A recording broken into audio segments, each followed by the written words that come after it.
Alright, so this is chapter 12, the cross-cultural exchanges on the Silk Roads. We're heading back to China, so we're heading back east after Rome and Greece. Long-distance travel in the ancient world was a challenge, and it was a challenge because of the lack of enforcement outside of established settlements. People weren't able to trade back and forth because it was dangerous. And during this classical period, the infrastructure improved and empires began to develop, and with development of empires became a development of order. So the trade networks did begin to develop during the period, and particularly because of the Greek colonization of the area around it. Remember the map, it's spread out everywhere. And again, the maintenance of roads and bridges increased, so made carts easier to travel. Once they realized they could predict the monsoon wind patterns, they were able to know what times to travel and what times not to. And because they were able to make money with the tariff, they were able to maintain their trade routes. So trade in the Hellenistic world, again, in India, they had particularly spices, pepper, cosmetics, gems, pearls. Egypt's primarily traded grain. The Mediterranean traded oil, like olive oils, wine, jewelry, and art. And this became a development of a new social class, the merchants, the traders. They then went from being just kind of part of another class to being their own distinct class because there were so many of them. Okay, the Silk Roads were named for being basically the commodity from China, and they was required that they existed because silk was their primary item to trade, and trade over land was to the Roman Empire, and trade over to the sea existed as well to places like Asia and Africa. So these are the trade routes from China. Over there on the eastern side of your map, land routes are in orange, and purple are your sea routes. So they soon organized long distance trade, and merchants in different regions handled the long different trades in stages, so they kind of passed it on. So the small segments, tariffs and tolls were able to pay for or finance the local supervision of safety in each of the sections. And tax income, again, was taxed to maintain the safety. Okay, Buddhism and Hinduism as far as cultural trade, and this is a section you need to fill out on your sheet. They first present in the towns of Central Asia along the Silk Routes, and and then they started to spread out into like the steep area, the area surrounding it, the less urbanized area. Foreign merchants, again in the 1st century, India, throughout Central Asia to East Asia, that's the spread of it. And it became popular, and Buddhism becomes the dominant faith of the Silk Roads region in that area, and monasteries and missionaries kind of spread out as well. So again, this is the effect of Buddhism, particularly as the orange. It's spread out all along China. Hinduism, not really. That's in Lower Asia, and then Christianity is in like Greece, Rome, areas of Spain, Persia. So Buddhism in China, again, it was restricted at first to just the merchant populations, and it again spreads because of missionaries through the population. And Buddhism and Hinduism in Southeast Asia, sea lanes kind of bring it there, and it starts having a clear influence where the rulers are called rajas. Sanskrit, which is the Buddhist kind of form of communication, becomes the written word, and Buddhism and Hinduism both increasingly become more and more popular. And then Christianity, again, it's spread through missionaries like Gregory the Wonder Worker in Central Anatolia. Christianity spreads, again, we saw the map, Middle East, North Africa, all through Europe, even as far as Spain. The communities are, again, as far east as India, as far west as Spain. And during this time as well, Judaism and Zoroastrianism are still practiced as well. Christianity in Southwest Asia, and it follows the trade routes, and it kind of takes the desert-dwelling hermits, those kind of societies, and it emphasizes the nature of Jesus. There are communities in Mesopotamia and Iran around the 2nd century. Some people convert in Southwest Asia, at least to a sizable number. They start influencing the Christian practices in the Roman Empire, and again, just the spread is around the 5th and 6th century. Mani is a devout Zoroastrian and views himself as a prophet of all humanity, and he draws his influence from Christianity and Buddhism. There's a concept of dualism, or the dualist idea that for every good there is bad. There's a cosmic struggle in the world between like light and dark, good, evil, spirit versus matter. And again, Mani viewed himself as a prophet for all humanity and was influenced by both religions. He also emphasized personal salvation, high ethics standards, and being in that balance, realizing that there's both the dualist principles, good and bad.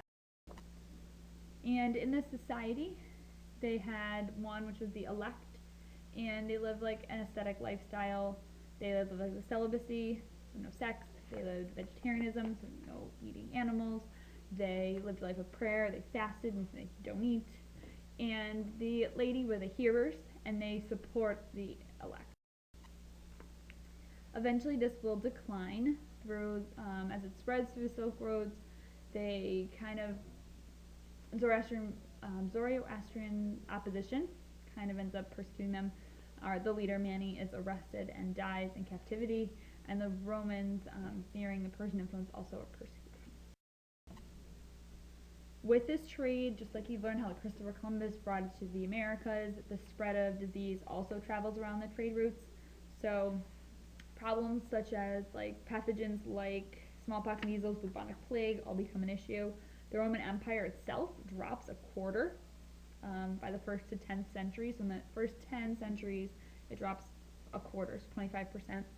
There's limited data, but it seems pretty clear that these were the main killers, and they had a big effect, which was economic slowdown, less people being able to make things, and as far as people had to move in order to take care of themselves. Here's a little charts. So epidemics in the Han and Roman empires.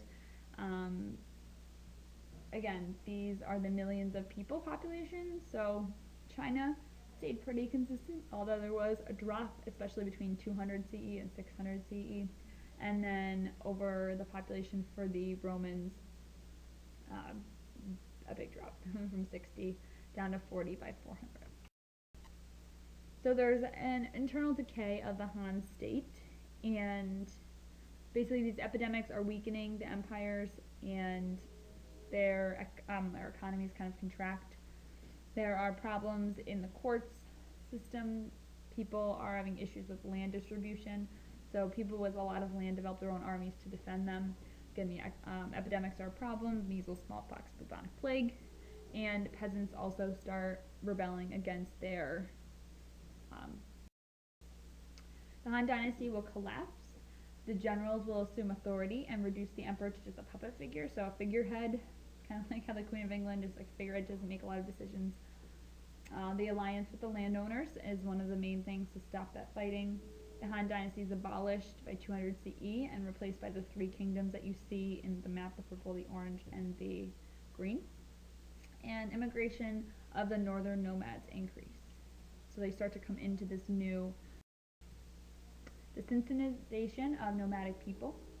They begin to change their way of life. So they've been influenced in such a way that they now are no longer having their own culture. They start to adapt to the Chinese environment. So these nomads, especially in terms of agriculture, and then they begin to change their names to fit to be more Chinese, accepted in Chinese culture. They dress different. The nomads marry the people who were originally from China. And there becomes a popularity of Buddhism and Taoism because there's problems with political order. They kind of doubt Confucianism and the Confucius ideals. So Buddhism and Taoism gain popularity, and these are religions of salvation, saving yourself, improving yourself. So the fall of the Roman Empire also occurs, and internal factors are the emperors, which are a series of generals who seize the throne, kind of like back to back. There is, which are the 26 claimants to the throne, and all but one are killed in the power struggles. Again, the epidemics are a problem, the problems with disease, and the disintegration of the imperial economy in favor of local economies. So they don't like a big business, big government. They want to be kind of self-sufficient. Diocletian divided the empire into 2 administrative districts. He had co-emperors, worked with currency.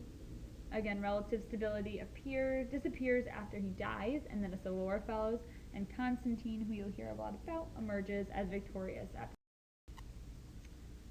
So the Visigoths, influenced by Roman law and Christianity, they are a factor. They attacked by the Huns as well. Huns are the Germans. There is a massive migration of Germanic people into the Roman Empire, and eventually Rome establishes a Germanic emperor in 476 CE. And again, remember, your Visigoths are your settled agriculturists. And this is a very confusing map, but basically what happened to the Roman Empire. So the Huns come in, the Visigoths come in, there are just people everywhere taking over different areas, kind of dividing up the former empire. And there's a cultural change with this loss of their new life. Christianity will grow because Constantine's vision is for that to happen, allowing for Christian practice. A lot of people convert to Christianity, and the Emperor Theodosius proclaims Christianity official religion of the Roman Empire. So, St. Augustine, from North Africa, he experiments with Greek thought, and he ends up getting people converted to Christianity, and he's a major theologian. And the institutional church, the church becomes increasingly industrialized. Conflicting doctrines and practices are among the church between like the divinity of Jesus, the role of women. They kind of all view it a little differently. But eventually the church hierarchy is established with the patriarchs, the Bishop of Rome. Kind of the whole idea is like the Bishop of Rome is known as the Pope, and he becomes like the leader. And as the Roman Empire collapsed, Christianity is like the cultural foundation that kind of holds the whole empire together. So while they've lost everything else, they still have their religion.